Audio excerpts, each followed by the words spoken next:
Pwede natin pasarapin ang overripe niyong saging. 3 pirasong saging lang ang kailangan natin dito. Tudurugin lang po natin ito gamit ang tinidor o kaya food processor kung meron po kayo.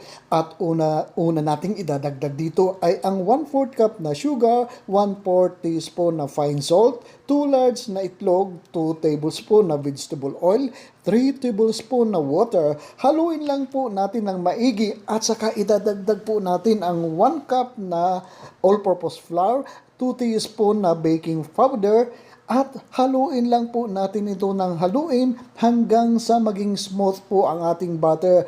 Huwag nating kalimutan maglagay ng egg yellow na food color dito.